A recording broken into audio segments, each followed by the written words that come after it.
Hello friends, हम लोग exercise 16A का क्वेश्चन नंबर 15 सॉल्व करने जा रहे हैं। क्वेश्चन है, a room is 12 metre by 10 metre by 10 metre. Find the cost of covering its floor with bricks 20 centimetre by 6 centimetre if the cost of 1000 bricks is 300 rupees.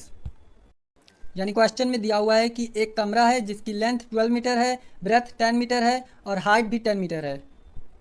हमें पता करना है कि इस कमरे के फर्श यानी ज़मीन को ईंटों से ढकने की कीमत क्या होगी। और हमें यह भी दिया हुआ है कि ईंटों की लेंथ 20 सेंटीमीटर है और ब्रेथ 6 सेंटीमीटर है। और हमें बता रहा है कि 1000 ईंटों की कीमत 300 रुपये है। क्वेश्चन में सबसे पहले रूम की डायमेंशंस यानी रूम की साइज़ दी है, इसलिए हम सबसे पहले लिखेंगे डायमेंशंस ऑफ रूम या सिर्फ ऑफ रूम। और फिर नोट करेंगे दिया है लेंथ 12 मीटर, ब्रेथ 10 मीटर और हाइट 10 मीटर। फिर क्वेश्चन में आगे कहा है find the cost of covering its floor with bricks, यानी हमें फ्लोर कवरिंग कॉस्ट पूछ रहा है, इसलिए हम लिखेंगे floor covering cost is equal to question mark, यानी हमें ये फाइंड करना है, पता करना है। फिर हमें क्वेश्चन में आगे दिया है with bricks 20 centimetre by 6 centimetre, यानी हमें ब्रिक्स की साइज दी हुई है, ब्रिक्स की डायमेंशन दी हुई है, इसलिए हम लिखेंगे डायमेंशंस ऑफ ब्रिक और नोट करेंगे length 20 centimetre and breadth 6 centimetre. फिर हमें क्वेश्चन में आगे कह रहा है if the cost of 1000 bricks is 300 rupees, यानी 1000 ईंटों की कीमत 300 रुपये है, इसलिए हम लाइन से नोट करेंगे cost of 1000 bricks is equal to 300 rupees. अब हम इसकी मदद से एक ईंटे की कॉस्ट पता कर लेंगे, क्योंकि अगर हमें एक ईंटे की कॉस्ट पता हो जाए तो फिर हम कितने भी ईंटों की कॉस्ट आसानी से पता कर सकेंगे।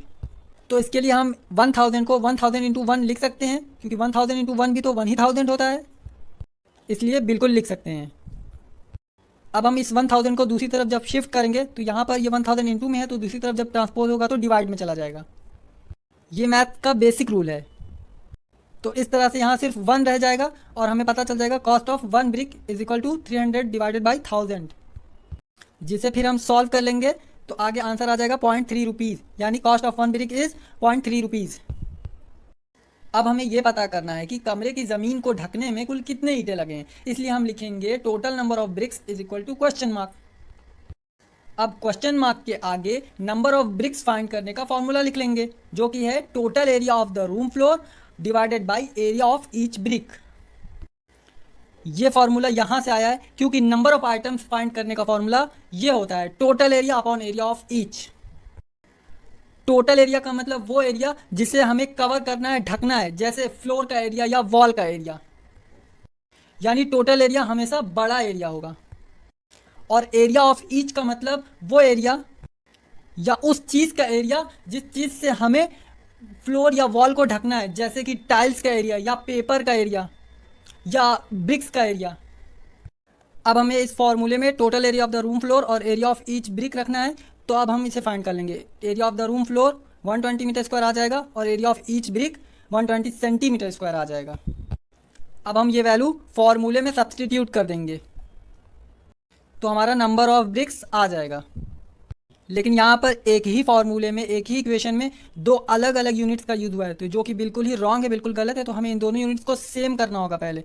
तो इसको मैंने डायरेक्ट सेम कर दिया है 100 इंटू 100 सेंटीमीटर स्क्वायर, और नीचे अब बता दे रहा हूँ कि कैसे मैंने यूनिट को चेंज किया है, जो कि आप लोग यहाँ इस बॉक्स में बड़ी आसानी से समझ सकते हैं कि कैसे मीटर स्क्वायर की यूनिट को सेंटीमीटर स्क्वायर की यूनिट में चेंज करते हैं। अब जब यूनिट सेम हो गई है तो अब कोई प्रॉब्लम नहीं है। अब इस वैल्यू को काटने पीटने के बाद 10,000 ब्रिक्स आ जाएगा।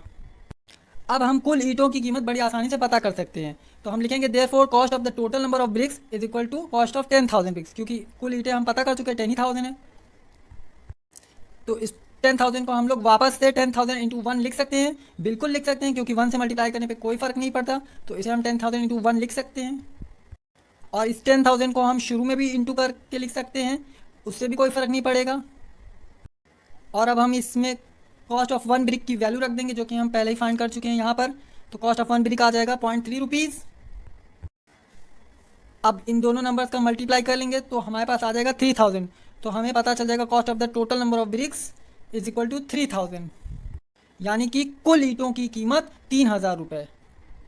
अब क्योंकि फ्लोर कवरिंग कॉस्ट यानी ज़मीन को ढकने की कीमत जो थी वो पूरी तरह से ईंटों की कीमत पे ही डिपेंड कर रही थी, इसलिए हम लिख सकते हैं कि hence the cost of covering the floor of the room with bricks is 3000 rupees.